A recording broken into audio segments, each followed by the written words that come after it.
ಬನ್ನಿ ಫ್ರೆಂಡ್ಸ್, ಈ ಒಂದು ವಿಡಿಯೋದಲ್ಲಿ ನಮ್ಮ power star Puneeth Rajkumar sir ಅವರ ಟೋಟಲ್ ಮೂವಿ ಲಿಸ್ಟ್ ಹಾಗೂ ಮೂವಿಯ ವರ್ಡಿಕ್ಟ್ ಬಗ್ಗೆ ನಾವಿಲ್ಲಿ ಮಾತಾಡೋಣ. ಮೊದಲನೇದಾಗಿ ಅಪ್ಪು ಸಿನಿಮಾ. ಈ ಚಿತ್ರದಿಂದ ನಮ್ಮ ಅಪ್ಪು ಸರ್ ಅವರು ಲೀಡ್ ಆಕ್ಟರ್ ಆಗಿ ಕಾಣಿಸ್ಕೊಂಡ್ರು. ಸೊ ಈ ಒಂದು ಸಿನಿಮಾ 2002ನೇ ಇಸ್ವಿಯಲ್ಲಿ ಬಂದ್ಬಿಟ್ಟು ಬ್ಲಾಕ್ ಬಸ್ಟರ್ ಮೂವಿ ಲಿಸ್ಟ್ ಇಲ್ಲಿ ಸೇರಿಕೊಳ್ಳುತ್ತೆ. ಇಲ್ಲಿ ನಾಯಕ ನಟನಾಗಿ ನಮ್ಮ power star Puneeth Rajkumar sir ಅವರು ಕಾಣಿಸ್ಕೊಂಡ್ರೆ, ಇವರ ಜೊತೆ ನಾಯಕಿಯಾಗಿ ರಕ್ಷಿತಾ ಮೇಡಮ್ ಅವರು ಈ ಮೂವಿಯಲ್ಲಿ ಕಾಣಿಸ್ಕೊಂಡಿದ್ದಾರೆ. ಸೊ ಎರಡನೇ ಮೂವಿ ನೋಡೋಣ. ಎರಡನೇ ಮೂವಿ ಕೂಡ 2003ನೇ ಇಸ್ವಿಯಲ್ಲಿ ಬಂದಿದೆ, ಅಭಿ. ಈ ಒಂದು ಚಿತ್ರ ಕೂಡ ಸೂಪರ್ ಹಿಟ್ ಮೂವಿ ಲಿಸ್ಟ್ಗೆ ಇಲ್ಲಿ ಸೇರ್ಕೊಂಡಿದೆ. ಈ ಒಂದು ಸಿನಿಮಾದಲ್ಲಿ ನಾಯಕಿ ನಟಿಯಾಗಿ ರಮ್ಯಾ ಮೇಡಮ್ ಅವರು ಮೊದಲ ಬಾರಿಗೆ ನಮ್ಮ ಅಪ್ಪು ಸರ್ ಜೊತೆಗೆ ಇಲ್ಲಿ ಈ ಒಂದು ಮೂವಿಯಲ್ಲಿ ಕಾಣಿಸಿಕೊಂಡಿದ್ದಾರೆ. ಹಾಗೂ ಮುಂದಿನ ಸಿನಿಮಾ ವೀರ ಕನ್ನಡಿಗ. ಈ ಒಂದು ಚಿತ್ರವು 2004ನೇ ಇಸ್ವಿಯಲ್ಲಿ ತೆರೆ ಕಂಡಿತ್ತು. ತೆರೆ ಕಂಡ ನಂತರ ಹಿಟ್ ಮೂವಿ ಲಿಸ್ಟ್ಗೆ ಈ ಒಂದು ಚಿತ್ರವು ಸೇರ್ಕೊಳ್ಳುತ್ತೆ. ಈ ಒಂದು ಚಿತ್ರದಲ್ಲಿ ನಾಯಕಿ ನಟಿಯಾಗಿ ಅನಿತಾ ಮೇಡಮ್ ಅವರು ನಮ್ಮ power star Puneeth Rajkumar sir ಜೊತೆ ಕಾಣಿಸಿಕೊಂಡಿದ್ದಾರೆ. ಅದಾದ ನಂತರ ಮುಂದಿನ ಸಿನಿಮಾ ನೋಡೋದಾದರೆ ಮೌರ್ಯ. ಇದು 2004ನೇ ಇಸ್ವಿಯಲ್ಲಿ ತೆರೆ ಕಂಡಿದೆ. ಈ ಒಂದು ಚಿತ್ರ ಕೂಡ ಸೂಪರ್ ಹಿಟ್ ಮೂವಿ ಲಿಸ್ಟ್ಗೆ ಸೇರ್ಕೊಂಡಿದೆ. ಈ ಒಂದು ಚಿತ್ರ ಕೂಡ 100 ಡೇಸ್ ಕಂಪ್ಲೀಟ್ ಮಾಡಿದೆ. ಕಂಪ್ಲೀಟ್ ಮಾಡುವ ಮೂಲಕ ಸೂಪರ್ ಹಿಟ್ ಲಿಸ್ಟ್ಗೆ ಈ ಒಂದು ಮೂವಿ ಸೇರ್ಕೊಂಡಿದೆ. ಮುಂದಿನ ಸಿನಿಮಾ ನೋಡೋದಾದರೆ ಆಕಾಶ್. ಸೊ ಇದು 2005ನೇ ಇಸ್ವಿಯಲ್ಲಿ ತೆರೆ ಕಂಡಿದೆ. ತೆರೆ ಕಂಡ ನಂತರ ಬ್ಲಾಕ್ ಬಸ್ಟರ್ ಸಿನಿಮಾವಾಗಿ ಮೂಡಿ ಬರುತ್ತೆ. ಬ್ಲಾಕ್ ಬಸ್ಟರ್ ಸಿನಿಮಾ ಪಟ್ಟಿಗೆ ಸೇರಿಕೊಳ್ಳುತ್ತೆ. ಈ ಚಿತ್ರವು ಕೂಡ ಥಿಯೇಟರ್ನಲ್ಲಿ 200+ ರನ್ಸ್ ಡೇಸ್ನ ಕಂಪ್ಲೀಟ್ ಮಾಡುತ್ತೆ. ಮುಂದಿನ ಸಿನಿಮಾ ನೋಡೋದಾದರೆ ನಮ್ಮ ಬಸವ. ಇದು 2005ರಲ್ಲಿ ತೆರೆ ಕಂಡಿತ್ತು. ತೆರೆ ಕಂಡ ನಂತರ ಸೂಪರ್ ಹಿಟ್ ಲಿಸ್ಟ್ಗೆ ಸೇರಿಕೊಳ್ಳುತ್ತೆ. ಈ ಸಿನಿಮಾನೂ ಕೂಡ ಥಿಯೇಟರ್ನಲ್ಲಿ 100 ಡೇಸ್ ಕಂಪ್ಲೀಟ್ ಮಾಡುವ ಮೂಲಕ ಸಿನಿಮಾ ಸೂಪರ್ ಹಿಟ್ ಆಗಿ ಇಲ್ಲಿ ಕಾಣಿಸ್ಕೊಳ್ಳುತ್ತೆ. ಮುಂದಿನ ಸಿನಿಮಾ ನೋಡೋದಾದರೆ ಅಜಯ್. ಈ ಒಂದು ಸಿನಿಮಾ 2006ರಲ್ಲಿ ತೆರೆ ಕಾಣುತ್ತೆ. ತೆರೆ ಕಂಡ ನಂತರ ಹಿಟ್ ಮೂವಿ ಲಿಸ್ಟ್ಗೆ ಸೇರಿಕೊಳ್ಳುತ್ತೆ. ಈ ಒಂದು ಮೂವಿ ಕೂಡ ಥಿಯೇಟರ್ನಲ್ಲಿ 100 ಡೇಸ್ನ ಕಂಪ್ಲೀಟ್ ಮಾಡುತ್ತೆ. ಇದು ಮೂಲತಃ ತೆಲುಗುವಿನ ರೀಮೇಕ್ ಚಿತ್ರ. ಮುಂದಿನ ಸಿನಿಮಾ ಅರಸು. ಈ ಒಂದು ಸಿನಿಮಾ 2007ನೇ ಇಸ್ವಿಯಲ್ಲಿ ತೆರೆ ಕಾಣುತ್ತೆ. ತೆರೆ ಕಂಡ ನಂತರ 100 ಡೇಸ್ ರನ್ನ ಕಂಪ್ಲೀಟ್ ಮಾಡುವ ಮೂಲಕ ಬ್ಲಾಕ್ ಬಸ್ಟರ್ ಮೂವಿ ಪಟ್ಟಿಗೆಯಲ್ಲಿ ಸೇರಿಕೊಳ್ಳುತ್ತೆ. ಈ ಒಂದು ಸಿನಿಮಾದಲ್ಲಿ ನಮ್ಮ power star Puneeth Rajkumar sir ಜೊತೆ ಇಬ್ಬರು ನಾಯಕಿ ನಟಿಯಾಗಿ ಕಾಣಿಸ್ಕೊಳ್ತಾರೆ. ಮುಂದಿನ ಸಿನಿಮಾ ಮಿಲನ. ಇದು ಕೂಡ 2007ನೇ ಇಸ್ವಿಯಲ್ಲಿ ತೆರೆ ಕಾಣುತ್ತೆ. ತೆರೆ ಕಂಡ ನಂತರ ಈ ಒಂದು ಚಿತ್ರ 600+ ರನ್ನ ಥಿಯೇಟರಲ್ಲಿ ಕಂಪ್ಲೀಟ್ ಮಾಡುತ್ತೆ. ಕಂಪ್ಲೀಟ್ ಮಾಡಿ ಸಿನಿಮಾ ಬ್ಲಾಕ್ ಬಸ್ಟರ್ ಪಟ್ಟಿಗೆಯಲ್ಲಿ ಸೇರ್ಕೊಳ್ಳುತ್ತೆ. ಈ ಒಂದು ಚಿತ್ರ ತೆರೆ ಕಂಡ ನಂತರ ಪ್ರತಿ ಒಂದು ವರ್ಗದ ಜನರೇಷನ್ಗೆ ಈ ಒಂದು ಮೂವಿ ಇಷ್ಟ ಆಗುತ್ತೆ. ಇದೊಂದು ಪ್ಯೂರ್ ಫ್ಯಾಮಿಲಿ ಹಾಗೂ ಲವ್ ಮೂವಿ ಆಗಿದೆ. ಮುಂದಿನ ಸಿನಿಮಾ ನೋಡೋದಾದರೆ ಬಿಂದಾಸ್. ಇದು 2008ನೇ ಇಸ್ವಿಯಲ್ಲಿ ತೆರೆ ಕಾಣಿಸ್ಕೊಳ್ಳುತ್ತೆ. ತೆರೆ ಕಂಡ ನಂತರ ಮೂವಿ ಹಿಟ್ ಲಿಸ್ಟ್ಗೆ ಸೇರಿಕೊಳ್ಳುತ್ತೆ. ಈ ಒಂದು ಸಿನಿಮಾ ಕೂಡ ಥಿಯೇಟರ್ನಲ್ಲಿ 100 ಡೇಸ್ ರನ್ನ ಇಲ್ಲಿ ಕಂಪ್ಲೀಟ್ ಮಾಡುತ್ತೆ. ಕಂಪ್ಲೀಟ್ ಮಾಡುವ ಮೂಲಕ ಹಿಟ್ ಲಿಸ್ಟ್ಗೆ ಸೇರಿಕೊಳ್ಳುತ್ತೆ. ಮುಂದಿನ ಸಿನಿಮಾ ನೋಡೋದಾದರೆ ವಂಶಿ. ಈ ಒಂದು ಸಿನಿಮಾದಲ್ಲಿ ಮೊದಲ ಬಾರಿಗೆ ನಮ್ಮ ಅಪ್ಪು ಸರ್ ಅವರು ಲಾಂಗ್ ಹಿಡಿದಿದ್ದಾರೆ. ಈ ಒಂದು ಸಿನಿಮಾ ಕೂಡ ಥಿಯೇಟರ್ನಲ್ಲಿ 100 ಡೇಸ್ ಕಂಪ್ಲೀಟ್ ಮಾಡಿ ಸೂಪರ್ ಹಿಟ್ ಮೂವಿ ಲಿಸ್ಟ್ಗೆ ಇಲ್ಲಿ ಸೇರಿಕೊಳ್ಳುತ್ತೆ. ಈ ಸಿನಿಮಾ 2008ನೇ ಇಸ್ವಿಯಲ್ಲಿ ತೆರೆ ಕಾಣಿಸ್ಕೊಳ್ಳುತ್ತೆ. ಮುಂದಿನ ಸಿನಿಮಾ ರಾಜ್ ದಿ ಶೋಮ್ಯಾನ್. ಈ ಒಂದು ಸಿನಿಮಾ 2009ನೇ ಇಸ್ವಿಯಲ್ಲಿ ತೆರೆ ಕಾಣುತ್ತೆ. ಈ ಹಿಂದೆ ಬಂದಂತಹ ನಮ್ಮ power star Puneeth Rajkumar sir ಅವರ 11 ಸಿನಿಮಾಗಳು ಕೂಡ ಥಿಯೇಟರ್ನಲ್ಲಿ 100 ಡೇಸ್ ಕಂಪ್ಲೀಟ್ ಮಾಡುವ ಮೂಲಕ ಸೂಪರ್ ಹಿಟ್ ಹಾಗೂ ಬ್ಲಾಕ್ ಬಸ್ಟರ್ ಮೂವಿಗಳಾಗಿರ್ತವೆ. ಬಟ್ ಈ ಒಂದು ಸಿನಿಮಾ ಸಾಂಗ್ಸ್ ಚೆನ್ನಾಗಿದ್ರೂ ಕೂಡ ಮೂವಿ ಆವರೇಜ್ ಲಿಸ್ಟ್ಗೆ ಇಲ್ಲಿ ಸೇರ್ಕೊಳ್ಳುತ್ತೆ. ನೆಕ್ಸ್ಟ್ ರಾಮ್. ಈ ಒಂದು ಸಿನಿಮಾ ಕೂಡ 2009ನೇ ಇಸ್ವಿಯಲ್ಲಿ ತೆರೆ ಕಾಣುತ್ತೆ. ತೆರೆ ಕಂಡ ನಂತರ ಥಿಯೇಟರ್ನಲ್ಲಿ 100 ಡೇಸ್ ಕಂಪ್ಲೀಟ್ ಮಾಡುವ ಮೂಲಕ ಈ ಚಿತ್ರವು ಕೂಡ ಬ್ಲಾಕ್ ಬಸ್ಟರ್ ಸಿನಿಮಾವಾಗಿ ಮೂಡಿಬರುತ್ತೆ. ಈ ಒಂದು ಸಿನಿಮಾದಲ್ಲಿ ಪ್ರಿಯಾಮಣಿ ಅವರು ನಾಯಕಿ ನಟಿಯಾಗಿ ನಟಿಸಿದ್ದಾರೆ. ಮುಂದಿನ ಸಿನಿಮಾ ಪೃಥ್ವಿ. ಈ ಒಂದು ಸಿನಿಮಾ 2010ನೇ ಇಸ್ವಿಯಲ್ಲಿ ತೆರೆ ಕಾಣಿಸಿಕೊಳ್ಳುತ್ತೆ.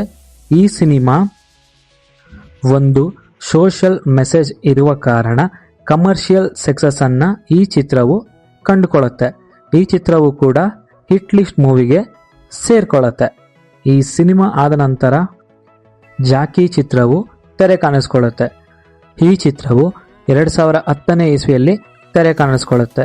ಈ ಚಿತ್ರ ಬಿಡುಗಡೆ ಆದ ನಂತರ ಎಲ್ಲ ಥಿಯೇಟರ್ಸ್ನಲ್ಲಿ ಭರ್ಜರಿ ಕಲೆಕ್ಷನ್ ಮಾಡುವ ಮೂಲಕ ಬ್ಲಾಕ್ ಬಸ್ಟರ್ ಪಟ್ಟಿಗೆ ಸೇರಿಕೊಳ್ಳುತ್ತೆ. ಈ ಚಿತ್ರವು ಕೂಡ ಯಶಸ್ವಿಯಾಗಿ ಥಿಯೇಟರ್ನಲ್ಲಿ 100 ಡೇಸ್ನ ಕಂಪ್ಲೀಟ್ ಮಾಡುತ್ತೆ.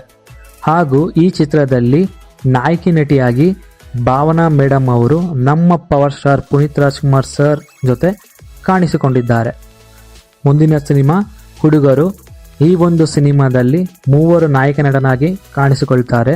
ಅದರಲ್ಲೂ ಮುಖ್ಯವಾಗಿ ನಮ್ಮ power star Puneeth Rajkumar sir ಅವರು ಲೀಡ್ ಆಕ್ಟರ್ ಆಗಿ ಕಾಣಿಸ್ಕೊಳ್ತಾರೆ. ಈ ಒಂದು ಸಿನಿಮಾದಲ್ಲಿ ರಾಧಿಕಾ ಪಂಡಿತ್ ಮೇಡಮ್ ಅವರು ನಾಯಕಿ ನಟಿಯಾಗಿ ಕಾಣಿಸ್ಕೊಳ್ತಾರೆ. ಈ ಸಿನಿಮಾ 2011ನೇ ಇಸ್ವಿಯಲ್ಲಿ ತೆರೆ ಕಾಣುತ್ತೆ. ತೆರೆ ಕಂಡ ನಂತರ ಥಿಯೇಟರ್ನಲ್ಲಿ 100 ಡೇಸ್ನ ಕಂಪ್ಲೀಟ್ ಮಾಡಿ ಈ ಚಿತ್ರವು ಕೂಡ ಸೂಪರ್ ಹಿಟ್ ಮೂವಿ ಲಿಸ್ಟ್ಗೆ ಸೇರ್ಕೊಳ್ಳುತ್ತೆ. ನೆಕ್ಸ್ಟ್ ಪರಮಾತ್ಮ. ಈ ಒಂದು ಸಿನಿಮಾ ಬಿಡುಗಡೆಯಾದ ಸ್ಟಾರ್ಟಿಂಗಲ್ಲಿ ಸಿನಿಮಾ ಮಿಕ್ಸ್ಡ್ ರಿವ್ಯೂಸ್ ಬರುತ್ತೆ. 2011ನೇ ಇಸ್ವಿಯಲ್ಲಿ ಈ ಮೂವಿ ತೆರೆ ಕಾಣುತ್ತೆ. ತೆರೆ ಕಂಡ ನಂತರ ಮಿಕ್ಸ್ ರಿವ್ಯೂಸ್ ಬರುವ ಕಾರಣಕ್ಕಾಗಿ ಈ ಒಂದು ಚಿತ್ರ ಹಿಟ್ ಲಿಸ್ಟ್ಗೆ ಸೇರ್ಕೊಳ್ಳುತ್ತೆ. ಅದಾದ ನಂತರ ಹೋಗ್ತಾ ಹೋಗ್ತಾ ಹೋಗ್ತಾ ಈ ಒಂದು ಚಿತ್ರವು ಎಲ್ಲ power star Puneeth Rajkumar sir ಫ್ಯಾನ್ಸ್ಗೆ ಸಿಕ್ಕಾಪಟ್ಟೆ ಇಷ್ಟ ಆಗತ್ತೆ.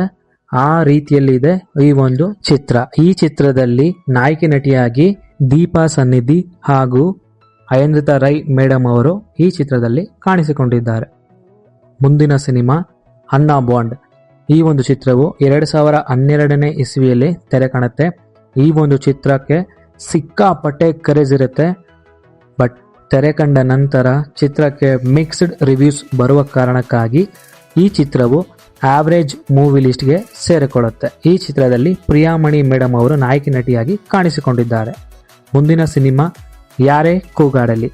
ಈ ಒಂದು ಚಿತ್ರದಲ್ಲಿ 2 ನಾಯಕ ನಟನಾಗಿ ಕಾಣಿಸಿಕೊಂಡಿದ್ದಾರೆ, ನಮ್ಮ ಪವರ್ ಸ್ಟಾರ್ ಹಾಗೂ ಲೂಸ್ ಮಾದ ಯೋಗಿ ಅವರು. ಈ ಚಿತ್ರವು 2012ನೇ ಇಸ್ವಿಯಲ್ಲಿ ತೆರೆ ಕಾಣುತ್ತೆ.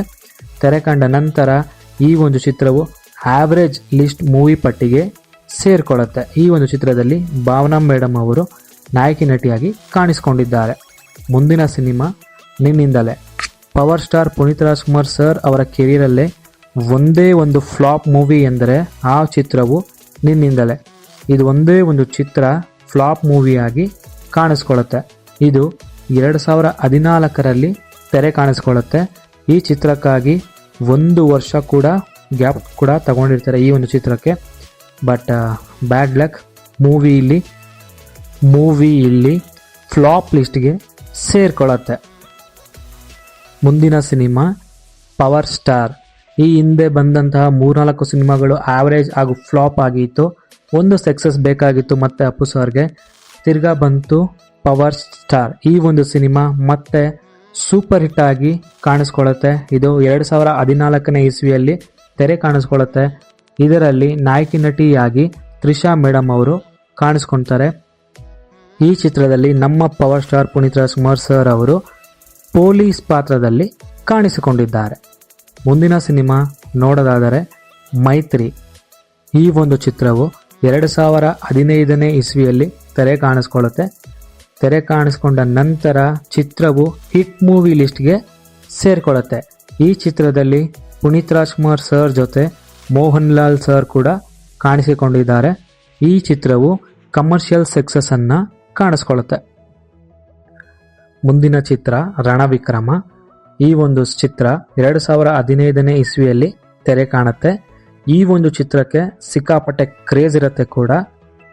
ಚಿತ್ರವು ಮಿಕ್ಸ್ಡ್ ರಿವ್ಯೂಸ್ ತಗೊಂಡು ಕೂಡ ಮೂವಿ ಹಿಟ್ ಲಿಸ್ಟ್ಗೆ ಸೇರ್ಕೊಳ್ಳುತ್ತೆ. ಈ ಚಿತ್ರದಲ್ಲಿ 2 ನಾಯಕಿ ನಟಿಯಾಗಿ ನಮ್ಮ power star Puneeth Rajkumar sir ಜೊತೆ ಕಾಣಿಸಿಕೊಂಡಿದ್ದಾರೆ. ಮುಂದಿನ ಸಿನಿಮಾ ಚಕ್ರವ್ಯೂಹ. ಈ ಒಂದು ಚಿತ್ರವು 2016ರಲ್ಲಿ ತೆರೆ ಕಾಣುತ್ತೆ. ಈ ಚಿತ್ರದಲ್ಲಿ ರಚಿತಾ ರಾಮ್ ಅವರು ನಾಯಕಿ ನಟಿಯಾಗಿ ಕಾಣಿಸಿಕೊಂಡಿದ್ದಾರೆ. ಈ ಚಿತ್ರವು ಆವರೇಜ್ ಮೂವಿ ಲಿಸ್ಟ್ಗೆ ಸೇರಿಕೊಳ್ಳುತ್ತೆ. ಈ ಚಿತ್ರವು ತಮಿಳ್ ಸಿನಿಮಾನ ರೀಮೇಕ್ ಆಗಿರುತ್ತೆ. ಮುಂದಿನ ಸಿನಿಮಾ ದೊಡ್ಡ ಮನೆ ಹುಡುಗ. ಈ ಚಿತ್ರವು 2016ರಲ್ಲಿ ತೆರೆ ಕಾಣುತ್ತೆ. ತೆರೆ ಕಂಡ ನಂತರ ಸೂಪರ್ ಹಿಟ್ ಮೂವಿ ಲಿಸ್ಟ್ಗೆ ಇದು ಸೇರಿಕೊಳ್ಳುತ್ತೆ. ಈ ಚಿತ್ರವು ಕೂಡ ಥಿಯೇಟರ್ನಲ್ಲಿ 100 ಡೇಸ್ ಕಂಪ್ಲೀಟ್ ಮಾಡುತ್ತೆ. ಈ ಚಿತ್ರದಲ್ಲಿ ನಾಯಕಿ ನಟಿಯಾಗಿ ರಾಧಿಕಾ ಪಂಡಿತ್ ಮೇಡಮ್ ಅವರು ಕಾಣಿಸ್ಕೊಳ್ತಾರೆ. ಹಾಗೂ ತಂದೆಯ ಪಾತ್ರದಲ್ಲಿ ಅಂಬರೀಶ್ ಸರ್ ಅವರು ಕಾಣಿಸ್ಕೊಂಡ್ರೆ, ತಾಯಿಯ ಪಾತ್ರದಲ್ಲಿ ಸುಮಲತಾ ಮೇಡಮ್ ಅವರು ಕಾಣಿಸಿಕೊಂಡಿದ್ದಾರೆ. ಮುಂದಿನ ಚಿತ್ರ ರಾಜಕುಮಾರ. ಈ ಒಂದು ಚಿತ್ರವು 2017ನೇ ಇಸ್ವಿಯಲ್ಲಿ ತೆರೆ ಕಾಣುತ್ತೆ. ಚಿತ್ರ ಬಿಡುಗಡೆಯಾದ ನಂತರ ಚಿತ್ರ ಕಲೆಕ್ಷನ್ ಮಾಡುವ ಮೂಲಕ ಈ ಚಿತ್ರವು ಇಂಡಸ್ಟ್ರಿ ಹಿಟ್ ಚಿತ್ರವಾಗಿ ಕಾಣಿಸ್ಕೊಳ್ಳುತ್ತೆ.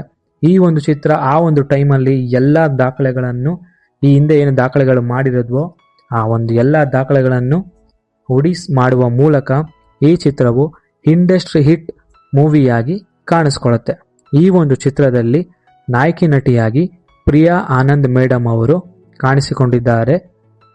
ಈ ಒಂದು ಚಿತ್ರದಿಂದ ಹಲವಾರು ಪ್ರಶಸ್ತಿಗಳು ಈ ಒಂದು ಚಿತ್ರತಂಡಕ್ಕೆ ಬರುತ್ತದೆ. 2017ರಲ್ಲಿ ಇಂಡಸ್ಟ್ರಿ ಹಿಟ್ ಮೂವಿಯಾಗಿ ಈ ಒಂದು ಸಿನಿಮಾ ಕಾಣಿಸ್ಕೊಳ್ಳುತ್ತೆ. ಮುಂದಿನ ಸಿನಿಮಾ ನೋಡೋದಾದರೆ ಅಂಜನಿ ಪುತ್ರ. ಈ ಒಂದು ಸಿನಿಮಾ 2017ನೇ ಇಸ್ವಿಯಲ್ಲಿ ತೆರೆ ಕಾಣುತ್ತೆ. ತೆರೆ ಕಂಡ ನಂತರ ಮೂವಿ ಹಿಟ್ ಲಿಸ್ಟ್ಗೆ ಸೇರಿಕೊಳ್ಳುತ್ತೆ. ಈ ಒಂದು ಚಿತ್ರದಲ್ಲಿ ನಮ್ಮ power star Puneeth Rajkumar sir ಅವರಿಗೆ ರಶ್ಮಿಕಾ ಮಂದಣ್ಣ ಅವರು ಮೊದಲ ಬಾರಿಗೆ ನಾಯಕಿ ನಟಿಯಾಗಿ ಕಾಣಿಸ್ಕೊಳ್ತಾರೆ. ಮುಂದಿನ ಸಿನಿಮಾ ನೋಡೋದಾದರೆ ನಟ ಸಾರ್ವಭೌಮ. ಈ ಒಂದು ಚಿತ್ರವು 2019ರಲ್ಲಿ ತೆರೆ ಕಾಣಿಸ್ಕೊಳ್ಳುತ್ತೆ. ಬಟ್ ಈ ಒಂದು ಚಿತ್ರದಲ್ಲಿ ನಮ್ಮ ಪವರ್ ಸ್ಟಾರ್ ಆ್ಯಕ್ಟಿಂಗ್ ಅಂತೂ ಸೂಪರ್ ಆಗಿರತ್ತೆ ಅಂತಲೇ ಹೇಳ್ಬೋದು. ಈ ಚಿತ್ರವು ಸೂಪರ್ ಹಿಟ್ ಲಿಸ್ಟ್ಗೆ ಸೇರಿಕೊಳ್ಳುತ್ತೆ. ಈ ಚಿತ್ರದಲ್ಲೂ ಕೂಡ ನಾಯಕಿ ನಟಿಯರಾಗಿ ಅನುಪಮ ಮೇಡಮ್ ಅವರು ಹಾಗೂ ರಚಿತಾ ರಾಮ್ ಮೇಡಮ್ ಅವರು ಕಾಣಿಸಿಕೊಂಡಿದ್ದಾರೆ. ಮುಂದಿನ ಸಿನಿಮಾ ಯುವರತ್ನ. ಇದು 2021ನೇ ಇಸ್ವಿಯಲ್ಲಿ ಬರುತ್ತೆ. ಈ ಚಿತ್ರವು ಹಿಟ್ ಲಿಸ್ಟ್ಗೆ ಸೇರಿಕೊಳ್ಳುತ್ತೆ. ಕಾರಣ ಏನಪ್ಪ ಅಂದರೆ, ಕೊರೋನಾ ಟೈಮಲ್ಲಿ ಈ ಒಂದು ಚಿತ್ರವು ಬಿಡುಗಡೆ ಮಾಡಿರ್ತಾರೆ. ಬಟ್ ಮೂವಿ ಸೂಪರ್ ಆಗಿದ್ದರೂ ಕೂಡ ಹಿಟ್ ಲಿಸ್ಟ್ಗೆ ಸೇರಿಕೊಳ್ಳುತ್ತೆ. ಬ್ಲಾಕ್ ಬಸ್ಟರ್ ಮೂವಿ ಆಗಬೇಕಾಗಿತ್ತು, ಬಟ್ ಕೊರೋನಾ ಟೈಮ್ ಇರೋದ್ರಿಂದ ಹಿಟ್ ಲಿಸ್ಟ್ಗೆ ಸೇರಿಕೊಳ್ಳುತ್ತೆ. ಮುಂದಿನ ಸಿನಿಮಾ ಜೇಮ್ಸ್. ಈ ಚಿತ್ರವು ಒಂದು ಎಮೋಷ್ನಲ್ ಮೂವಿ. ಅದರ ಬಗ್ಗೆ ಮಾತಾಡೋದು ಬೇಡ, ಹರ್ಟ್ ಆಗುತ್ತೆ, ಬೇಜಾರಾಗುತ್ತೆ. ಓಕೆ, ಮೂವಿ ಕಲೆಕ್ಷನ್ ಬಗ್ಗೆ ಹೇಳ್ತೀನಿ.